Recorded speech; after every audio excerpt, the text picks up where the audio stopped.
Welcome to மாயா பஜார். இன்றைக்கு நான் பார்க்கும் ரெசிபி பச்சை தக்காளி பருப்பு கடையல். அரை கப் துவரம் பருப்பு எடுத்திருக்கேன், 100 கிராம். இதை கழுவிட்டு குக்கரில் 2 டம்ளர் தண்ணி வச்சுருக்கேன், அதில் போட்டுடலாம். தக்காளி காயாக 5 எடுத்திருக்கேன், இதை கட் பண்ணி பருப்போடையே குக்கரில் போட்டுடலாம். 2ஆக கட் பண்ணியிருக்கேன், போட்டுடலாம்.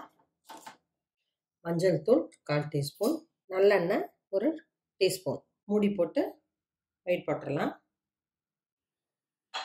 ஹையில் ஒரு விசில் விட்டுட்டு சிம்மில் 3 மினிட்ஸ் விடலாம்.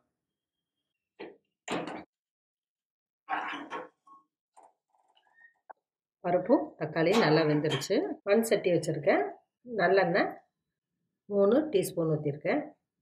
கடுகு 2 பிஞ்ச் மட்டும் போடுறேன். கடலைப்பருப்பு 1/2 டீஸ்பூன், உளுந்தம்பருப்பு 1/2 டீஸ்பூன், சீரகம் 1/4 டீஸ்பூன், பச்சை மிளகா 2, வரமிளகா 1, பூண்டு 4, கருவேப்பிலை, சின்ன வெங்காயம் 10.